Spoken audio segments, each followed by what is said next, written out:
We'd been using GPT-3, which became the backbone of ChatGPT, for about 15 months before ChatGPT was released. 100 billion words per day is being output by ChatGPT. 100 billion. 1.5 million words a second.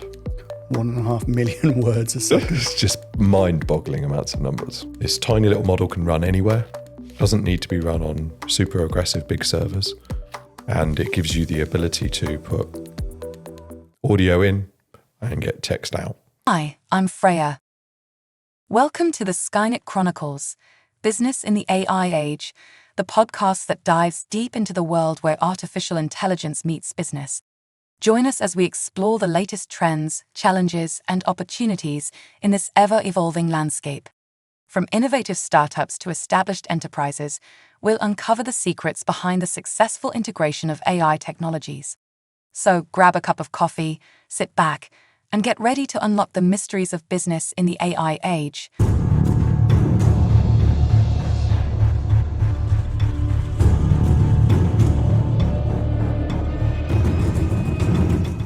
Tim Davies, good morning. Good morning, Chris. AI expert, business owner, family man, and also now the go-to AI spokesperson for BBC Lincolnshire.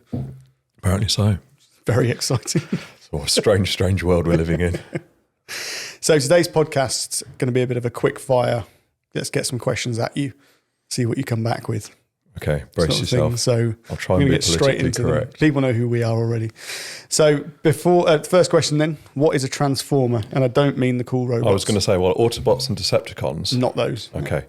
2017, some Google employees released a paper called Attention's All You Need. And it was effectively a method of teaching a computer to absorb and process large amounts of words to guess the next word in sequence. And that technology is the basis for the majority of the AI capability we have now. So the AI capability is still guessing the next word in most of the large language models. I would say guessing the next. Okay. And we'll come on to nice. what that might be, because it depends on what you put in. Okay, nice. Okay, and how does that, if at all, relate to tokens? So tokens are like bits of words. Think of them as sort of 3/4 of a word broken up into the logical bits as far as a computer might see them.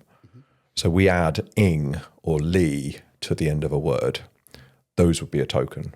Everything before it would be a different token. So generally they're broken up into making the English language easier for a computer to understand. And now actually every language, we do the same tokenization process where we just take chunks of lots of words, break them down into bits that are easy for the computer to be fed into these learning algorithms, the transformers. And then once they're trained, they can output and guess the next word in sequence. So with a word like happily, where we automatically read it and understand what it means, does that mean that the happy bit and the li bit would be separate tokens potentially? Yes. And it would understand that. Okay, thanks. Because it then just knows how those words are generally correlated. And when we say it knows, what do we mean? LLMs? Yeah, large language models. So what is an LLM? A large language model is taking that transformer model and feeding it unbelievably large amounts of data. Think all of the books in the world, all of the content from the internet that isn't on 4chan and porn channels, packaging that up, Wikipedia data, and feeding it in, and then having this algorithm learn and absorb all of this information, effectively build connections between synapses, although it's really just weights within a monster spreadsheet. And then that process, when it's run on computers at scale, can be asked a question and based on that training can answer the question with the context and with its understanding of the connection of words to give compelling English or any other language or any other type of response, depending on whether it's a large language model or something else. Okay, that makes sense.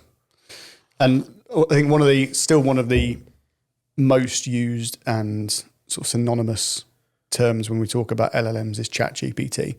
It's been around for 18 months now. It was the original as far as most public-facing models go. I would say it was the original application. Yes. The models had existed for quite some time before them. Okay. We'd been using GPT-3, which became the backbone of ChatGPT, for about 15 months before ChatGPT was released. We'd built some capabilities that were incredibly similar, but didn't Rising have all Copy the... was quite a cool It was thing. quite cool for its time, wasn't it? Yeah. But ChatGPT has been brilliant because it's got the attention of what could be done, what could be possible, Yeah. and has drawn in unbelievable amounts of people. And the amount of data it's processing per day. Give me some I'm stats. checking my Give me some stat stats. sheet. They reckon it's now 100 billion words per day is being output by ChatGPT. 100 billion. 1.5 million words a second. 1.5 million words a second. It's just mind-boggling amounts of numbers. Wow. Okay. And what could you do with all those words? What is being done with all those words? Because it's not just blogs anymore. No, far from it. Okay. If we get some time at the end, we'll come back and have a think about that. What's the difference between dense and sparse when we're talking about AI? So when we talk about these models, they are huge sets of weights within a file, which is run on large compute to guess an output, to guess that output in sequence. The cat sat on the mat because it was flat, or being extra guesses that the model is making. A dense model, like GPT-3, is effectively all of that brain fires every time it gets a question. Okay. Which is good in that you're using the complete capability of that mini brain, if you like, but it's not efficient in terms of compute, and it's not necessarily the best way of getting an answer. Sparse models, sections of that model fire in order to solve a question. So instead of the whole brain needing to work out where am I now, you know in a little bit of your brain, I'm sat in Stanford, and that doesn't take your whole brain to work out the answer to that question. Sparse models have that same principle, effectively, that's being answered with a subset of the data. Okay. Makes sense. Whisper. Well, not Whisper, but Whisper is an up-and-coming and now quite a popular tool within the AI toolbox. Talk to me about that a bit. So Whisper was a brilliant little piece of software written by OpenAI, released as public domain, which is now pretty much the primary way for all speech-to-text translation in compute. This tiny little model can run anywhere, doesn't need to be run on super aggressive big servers, and it gives you the ability to put audio in and get text out. And that text out is more accurate than any model prior to it. So great little piece of code, open sourced because they saw the benefit it could give them, developed to allow there to be more training data for these models. Because if you've already used all of the text in all of the books, all of the research papers, all of Wikipedia, everything else that's on the internet apart from 4chan, then you're left with what else do we give these models to increase their knowledge? And audio, obviously there's a lot of audio around. So now that also can be used as training data, and Whisper's enabled that. Can you give us an example of how Project Rising's used Whisper in a project or a piece of work or something that we've done for a customer? So we use it in a lot of different applications, but a good example is the disrepair reports that we do for Cube, where we take an audio file from an on-site visit by a building surveyor and we export that to text. We then perform natural language processing on it to extract the juicy bits of information that we need to populate the report. And that wouldn't have been possible without Whisper. Well, it might have been possible, but we wouldn't have had the same level of accuracy.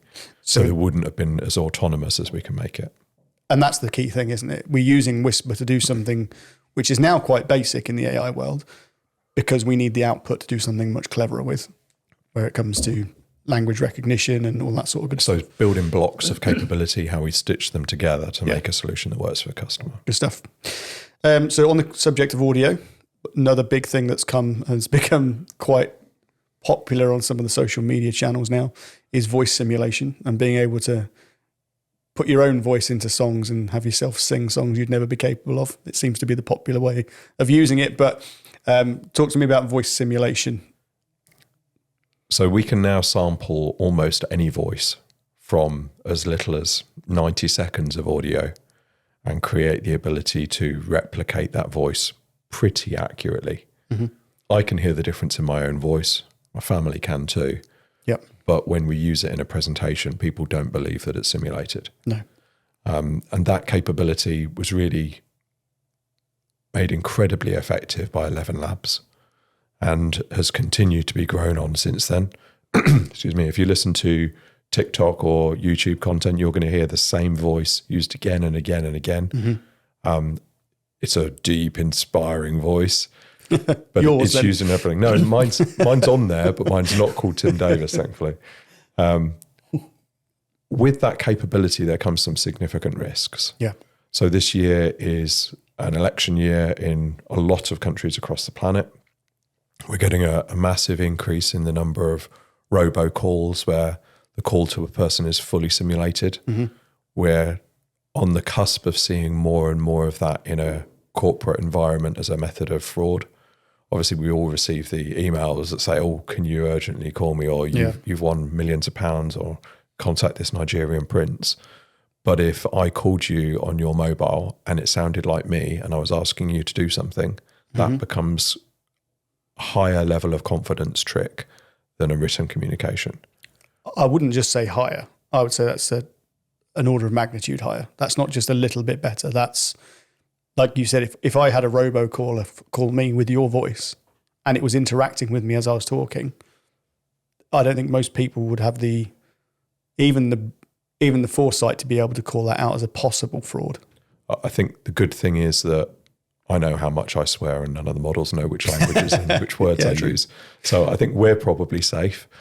But safer for sure. Yeah. But it's a risky area, and I think there's a new release, Amazon-based TTS, and they're actually holding that back until probably after the elections for risk of the damage it could do. But there's because still it's more even elections. more capable. And by the elections, they just mean the US elections. Well, I think if you look across the planet, there's a huge number of elections this year. It's not just the US. So that saves it for 1 year. But that puts it back while we develop more methods of coping with this makes sense ongoing use of technology for fraud, which has always happened. Yes. It's just to a greater extent in terms of that level of confidence trick. And with all of the voice simulation that's come, we've also now got avatar and lip sync sort of technologies coming as well, which is even scarier when you put those two things together. What have been the sort of the biggest developments in avatar and lip syncing technology? So at the moment, the latency isn't there for live interaction risk, but it is breathtaking for the production of a quick presentation. We use Synthesia in our podcast introduction. And Freya at the beginning from Synthesia, she is now 6 months old? Probably 9 months by now, probably 9 months. I'd like to redo sort of that piece of work and see if there's much of it. The lip sync will definitely be improved, as will some of the expressions. Do you think we should redo it for the next podcast? Maybe we probably won't get around to it though, truth be told. There's a lot going on. That's true. It's a nice idea. So Synthesia, you can effectively give it a script. That script can be written by you or written by a large language model, and then take that and convert it into really a series of slides with different backgrounds for different bits. You can choose the avatar, you can choose the avatar position, you can choose where in the script to add in specific expressions or eye movements or hand movements so that it feels more real. And does this go back to what you were saying at the beginning when you were talking about AI and its ability to guess the next, and I said word and you said not necessarily word, it could be guess the next frame? Is that how that sort of technology works? Not really. They're using a lip syncing model and they're tying the movements to the words through that lip syncing model. It's not slightly quite the same use, but it is still amazing the improvements they've made. Yeah. So Synthesia, fantastic bit of kit. There's another application which we use called Xhuman, which is more on the earlier stage development, let's say. But with that, we can feed it images and get back video. So we can combine a model that is built based on an image with a script that we feed it. And we can then get a talking avatar, which looks roughly like it's real and syncs to the words that it's saying. But the latency is not there. It just takes a little bit too long to be usable in a customer-facing application at the moment. So when we're talking about this, a lot of people think, oh, that'd be great because we can have a chat bot on the website, for example, which is a real person. It looks like a real person, has the lip sync, can interact live. We're not quite there yet. So you can do all of the bits where it looks like a person, it lip syncs, it sounds like the right person. You can get pretty close with all of that. Okay. But you might be waiting 90 seconds for it to come back with a response. Yes. While it thinks about, you effectively have to break it into sections. What did the person say? What's the response to that? What's that response then being passed to a voice simulation? Then tie that voice simulation to the lip sync, then return it. And those building blocks connected together take a bit too long to be convincing. So you can do it. You can probably get it quicker than that for short answers. You can cheat where you stream bits of it instead of doing sentences or paragraphs, but it's still not quite right. So there's only so far, I suppose, you can go with making it say, let me think about that at the start to be able to buy the time. It's not a great user experience if it's saying the same thing every time or just using those sort of coin phrases to fill gaps. Yeah. So when we're asked about it, we say, just not yet. Wait a few months. It's coming though. It's coming, and it's coming quickly. We're seeing just huge rate of change in everything. Okay. But for live chatbots, I wouldn't use it yet. But for presentations, for videos on exhibition stands, for demonstrations of future capability, then it's brilliant. Good stuff. Let's change it up a bit. What is a vector database? A vector database is a way of storing embeddings in space. So my next question, what is an embedding? So an embedding is a way of taking text or really any other type of information and converting it into a floating point vector. Think of squiggly lines in space with more dimensions than our brains can picture. Okay. So we take a section of text, we convert it to an embedding using this embedding process, which gives us the squiggle in space. The vector database stores those squiggles, and we're then able to search against it and get a really quick response in terms of which are the closest match. So we can then combine that into an application to very quickly find the right information that matches the request and combine that to give the customer output. Very technical, thank you. It wasn't too technical. I did do the squiggles. You did the squiggles with your hand, which made it much more accessible for people like me. Thank you. I can't do 50 dimensions. It just confuses me. That's true. What is RAG? RAG. So retrieval-augmented generation is effectively an extension of vector database. It's where you combine a vector database with a large language model or a chat engine so that you can ask a question. You can then search for that answer within your vector database or any other source, but vectors are very efficient for this type of return. You then augment the generation with a chatbot with that particular piece of information you've brought back, and you can be really specific, saying only use this in order to reduce the amount of hallucination that you're likely to experience in an application. So the combination of vector, RAG, and LLM gives us the ability to produce a industry or application specific solution which only knows about the things it's allowed to know about and only says about those. So we can put some good constraints and rules around that and give legal answers or information that only exists in a specific library of a specific business. Yep. That's quite exciting. A business like you, that last point I think is quite exciting. Being able to have your own data accessible in that way is quite a powerful thing for a company. We've got I'd say a potential customer at the moment. They haven't quite signed. By the time this goes out. They probably will have done. We'll probably have built it by then. But they've got a library of books that their traditional engineers have used forever. They cannot get the youngsters to look at them. The youngsters just want to look up the answers on YouTube. Yep. So this solution will allow us to take that digitized version of the library, to run it through optical character recognition. So we've got the raw text of all of those books, to break those into chunks, turn those chunks of data, of words, into embeddings, populate a vector database, and then instruct an answer bot to only use the information from that vector database and to say which book, which page, which chapter that piece of information came from, or those pieces of information came from if it's from multiple chapters, from multiple books. But you'll be able to accurately see, okay, this is the right information. We know it's come from our trusted sources, and I can go and check it. More detail in this book here. Yeah. So from book to squiggle to brain, and then refer back to book if you need to check the source. Yeah, it's all about squiggles. It's all about the squiggles. OpenAI and ChatGPT, or their ChatGPT, have talked about assistants quite a lot over the last 6 months or so. What is an assistant? So they've also talked about GPT. GPTs are the dirty data hungry versions of assistants. Assistants give us the ability to build a limited application that has access to certain information with a limited amount of RAG built in. So we can feed in documents. We can create an assistant that has a specific goal and objective. For example, one we built the other day to check for clauses in a contract. Yep. One you built just yesterday, wasn't it? In order to review a MSA. So that exactly. We had a master services agreement sent by a potential customer who wants to do some work with us. It was 57 pages long. My human brain can't cope with that much attention to detail all at once. So exactly that, we built an assistant who could just check through and call out anything that's risky, anything that's not sort of in line with what we'd normally accept, given the parameters I gave it. Did it very quickly.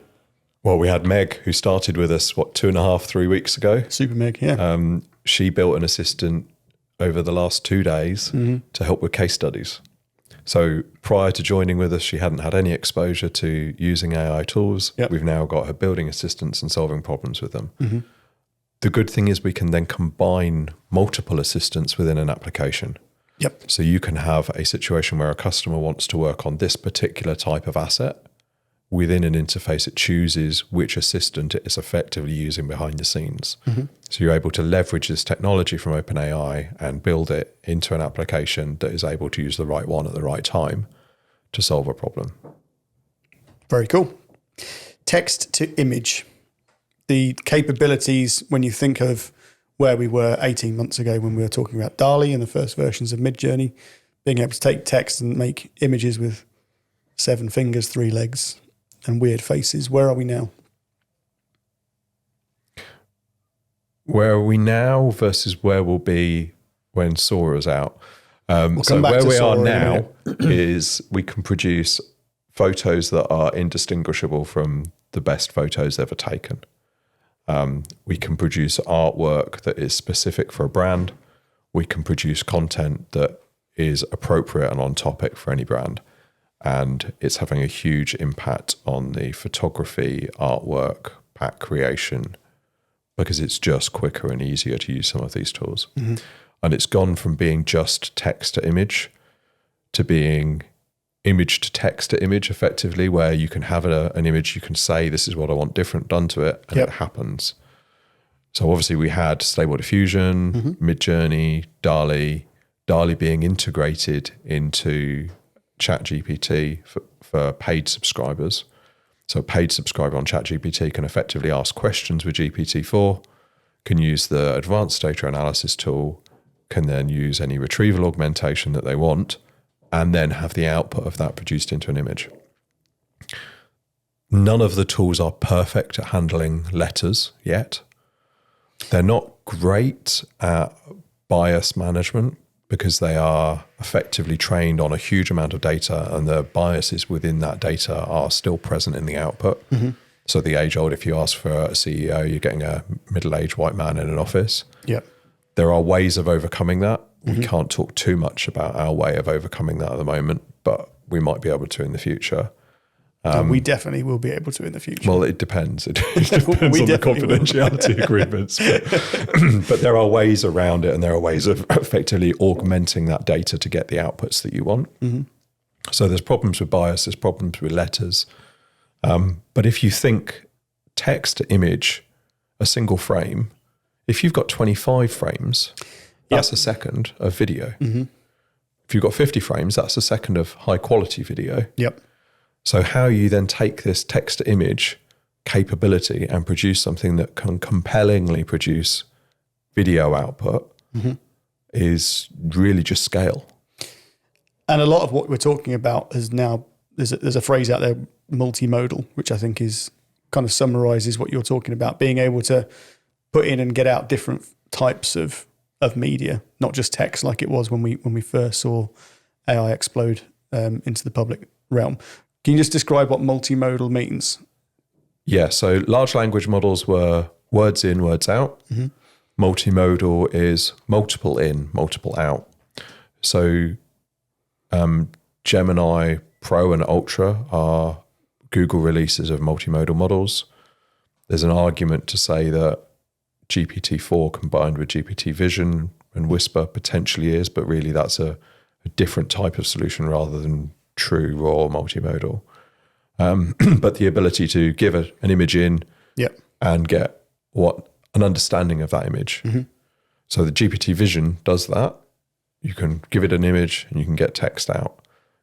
You can give Gemini video, image, words, and get an understanding of what's going on in there. Mm-hmm. So it's really just the ability to go beyond just words to solve problems that are bigger than just language. You mentioned Gemini Ultra, Gemini Pro. Can you talk a bit about them? Yeah, so OpenAI have been leading with models, foundational models, really for quite a long time, despite the fact that Transformers as a model, as a paper came out of Google. Google and DeepMind's integration took a while. And I think really it was the shock of the impact of ChatGPT that forced that to happen more quickly. So that the DeepMind team were integrated and began working on common solutions with Google. Mm-hmm. And Gemini came out in 3 versions. It came out in a version that you can run on a mobile device. It came out with Pro, which was initially available, and then more recently Ultra.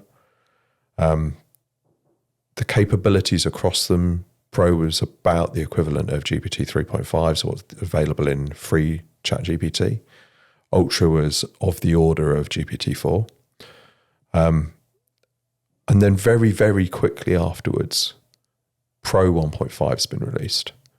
And in some ways, Pro 1.5 is superior to Ultra. So which model came from which history within Google and DeepMind isn't public domain yet, but at some point there'll probably be a TV show about it. But I suspect that one capability was coming out through DeepMind, one was coming out through Google, and then 1.5 is probably a combination of their efforts. 1.5's got a rather bizarre capability. We talk quite a lot about context window, which is effectively the amount of working memory these models have. Early on, we could handle 4,000 tokens within the context window. Now we understand what tokens are. They're bits of words, so that's good. So 4,000 tokens, think 3,000 words. Yep. So the combination of all of your interactions with a chatbot up to that 4,000 tokens, 3,000 words, it knew what it was talking about. If you went beyond that, it was probably managing it by deleting parts of that previous conversation. Those context windows have extended. We've hit, I think, 128,000 within some versions of GPT-4. Wow. Claude 2 had a version that, in theory, could do far more, but it struggled with a test called needle in the haystack, where if you inserted a sentence in a book and gave it the book, it might not always find that sentence. So it's great being able to handle all of that information, but if you can't find all of the detail in there, that's not a lot of use. Yep. Gemini Pro 1.5 has come out with a 1 million token window, which is an awful lot of words. So we've gone from, did you say 4,000? 4,000 tokens. 4,000 tokens 18 months ago? Yeah. To 1 million tokens today? 1 million tokens, and that doesn't have to just be text. So Gemini Pro can understand tokens of images, of video, of words. So 1 million tokens of words is a lot of words. If you take that down to hours of video, it's a lot less, but it's still an impressive ability to understand what's going on and extract information from it. And the tests around sort of the needle in the haystack are coming out really, really strong. So I'm excited about what can be achieved with Gemini Pro 1.5, and that's before they've even started talking about Ultra. Wow. So breathtaking improvements from Google. And talking about breathtaking, you mentioned Sora earlier, which at time of filming is a fairly new release. I don't think it's even available publicly yet. Yeah, I think they only announced it last week. Yeah. So what is Sora and why is it exciting and why is there such a hum about it? So Sora is a text to video model. At the moment, the most capable text to video models aren't great, really, in terms of you wouldn't be able to use it for a brand advertising content to consumers. You can make some cool little snippets. You can maybe do some moving around a pack shot, but the detail and just the general quality isn't there. It's quite jagged, quite clunky in its movement. Sora is a model that's been developed by OpenAI that, from the demonstration videos they've released so far, produces breathtaking photorealistic videos with an understanding of physics. And that's not an understanding of physics that's been programmed. So one thing we've sort of jumped past, we should come back to on Gemini Ultra, was the YouTube training data. But while sticking on Sora for a minute, what they've been able to do by feeding it large amounts of both images and videos of differing resolutions. So they haven't quantized it all to be square to make it nice and easy to consume. They fed it all sorts of different resolutions of images and video, and they've given it a huge amount of compute. And what they've seen is the difference between 1 times 4 times 16 times compute is the difference between it not being recognizable as a dog, to being a dog playing with a girl, to being a video of a dog playing in the snow detailed. Wow. And if you continue to increase that compute, you get the capability with these sort of emergent understanding of physics that haven't been programmed in. So there's a video that I love of a puppy walking from one windowsill to another windowsill, feet placement perfect, shadows perfect, something a little bit weird with the tongue and the ear at one point. But in terms of the improvement in the capability from those little clips that Runway 2 can produce to what's being demonstrated with Sora is amazing. So it understands light and shadow. It manages to do something with light and shadow, whether it's right. It looks like it understands more than light and shadow. It understands object permanence. What is object permanence? So if I put this cup outside of my line of sight, I know the cup's still there. Unless there's some big nut bolt on the table or somebody comes along and steals it, I can reach out and it's still there. So my brain understands the permanence of that object. What we've seen in some of the videos from Sora, specifically Minecraft ones, is cameras panning and objects still being in the correct space despite the fact that they can move within that 3D space. Wow. So the understanding of placement accurately and the physics capabilities in terms of flight, movement, gravity, contact with it, it's amazing what it's producing. And it has a great impact in the future towards games development, but also towards training worlds. So if you're thinking about how do you train a robot into how to move around an environment, if you can create billions of hours of limitless movement video and feed that in as training data, you're effectively giving the ability to train on something that isn't real, it's synthetic data, but is representative of the world. That's terrifying. Hold on to your seats. You mentioned you wanted to go back to talk about YouTube's training data for Gemini Ultra. We're running out of time, so go back and talk about it quickly. Okay, I'll be quick. So YouTube's an awful lot of videos on there. Yep. And when people started populating and updating their videos and uploading them, nobody really thought about it being AI training data. Google have converted all of the videos on YouTube into 14 trillion frames of data. 14 trillion? 14 trillion. Right. A frame being a subset of an image, effectively a single frame of data, but it augmented with what's going on in the video, what's in that frame identified by computer vision, to create an awful lot of information that then can be fed in to gain an understanding of effectively any video.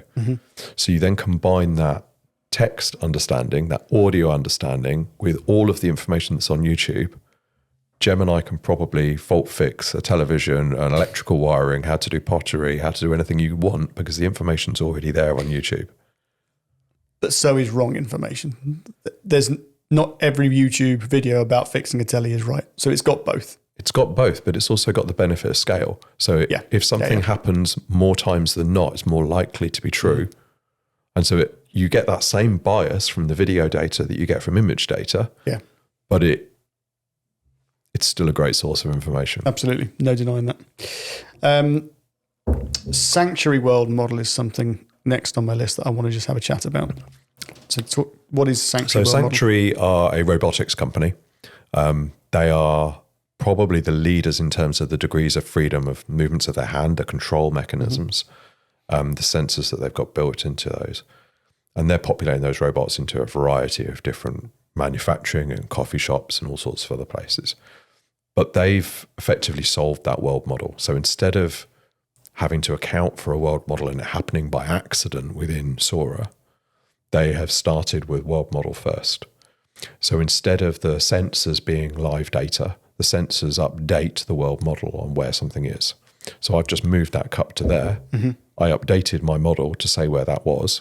I didn't rely on my hand holding onto it to tell me it's still in my hand. So they've built that capability, and that's going to be incredibly powerful for them as they move forward as a robotics company. And I look forward to playing with one of their robots soon. Let's get a robot. Sounds good. I'm going to skip down the list a little bit, I think. Chat RTX. It's going to throw you. It is going to throw me. What is Chat RTX? So Chat RTX is the ability to interact with a large language model on your device without any data traveling across the internet. So it's NVIDIA's cards, the 3000 and 4000 series. If you've got one in your laptop or computer, you can set it up. You can install a large language model locally, and you can chat with it with access to your documents without any of that information passing it on to the internet. So are we now at the point where the hardware capability means that we could run large language models locally and avoid the risk or the perceived risk of people's and companies' sensitive data being used in training models worldwide? Yes, but limited language models. So not the latest, greatest, most powerful. No, of course not. But ones that are fine-tuned for a specific use case. Yeah. Absolutely. So if a company's got sensitive data that they're not comfortable sharing with the OpenAI's large language models, GPT-4, they can now run it locally, potentially. On every single device. On every single device within a company's But they could ecosystem. also run it on a server within their own data center on site. So it doesn't need to be the Chat RTX model where it's running on a specific device. It could be that they've got a large language model sat in a data center that is their data center on site.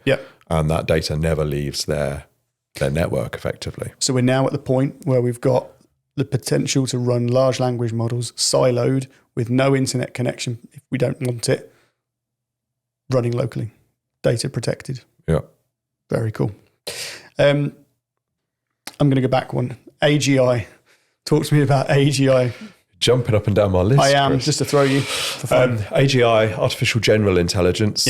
Lots of different definitions. The easiest one to understand is it's the capability of a model or a technology to perform all of the knowledge work tasks of the average person. Okay. So if you think of everything that you can do at a computer, if we can get an AI model to do all of those things at a computer as well as you can, we've exceeded that definition. Are we there yet? No. No. Do you think we will get there? Soon. How soon? I'd be amazed if it's more than 18 months. So very soon. Yeah, because I suppose if you think where we've come in 18 months with this stuff, it seems to be an exponential. It's the compound of those developments. Yeah. So I think we've got one on there about compound AI. I'm still going to talk about it. But it's where we're combining different capabilities within a single interaction. So we've been doing that compounding within our applications, but it's becoming more of a capability at a specific AI level that it has the ability to do lots of different things. So if you think about the Chat GPT premium plan, the advanced data analysis, GPT vision, GPT-4, the retrieval-augmented generation, it is a compound AI. It can do lots of things. If you look at the capabilities of Gemini Pro, it has that. It's already a mixture of experts. It's a sparse model where it has these bits that do different things well, and it knows how to pass the information to the right bit to do the right task properly.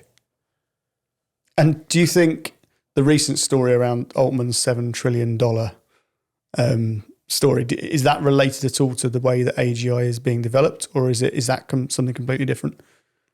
I think there's an argument to say that they know how they can get to AGI, and it's a scale issue. $7 trillion is... $7 trillion is enough to buy Microsoft and Apple outright based on their market capitalization. It's a bold ask. 7 times the valuation of every chip company on the planet.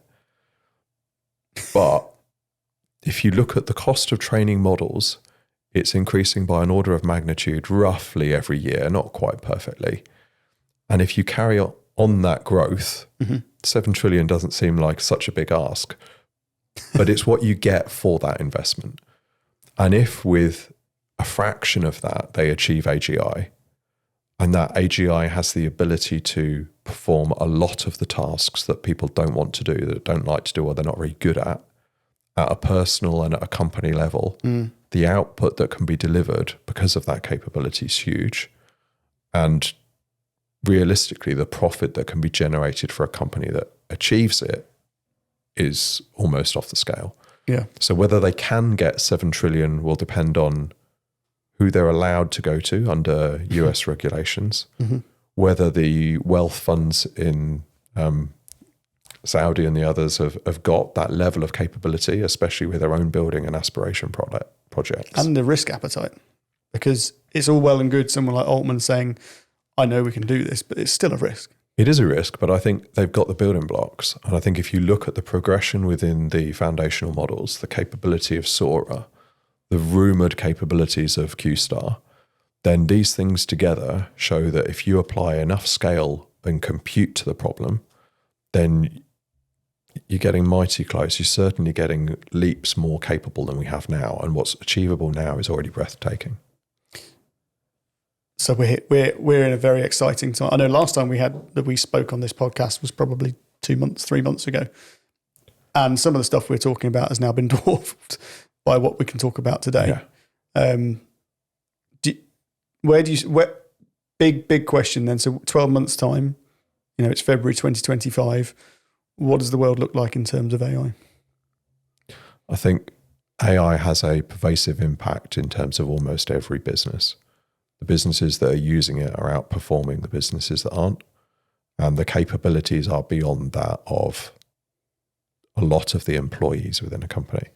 I think we're not looking at, you're going to get rid of all your employees, but the employees using these capabilities will mean that the company can perform a lot more. Things that they weren't ever getting around to are being done brilliantly. Are those businesses slightly outperforming, or are they dwarfing their competition? Dwarfing. I mean, already a business that is using these capabilities is dwarfing those that aren't. Good stuff. I think we're going to end it because we're way over time. Okay. Thank you very much. Nice to talk as always. Fun for fun.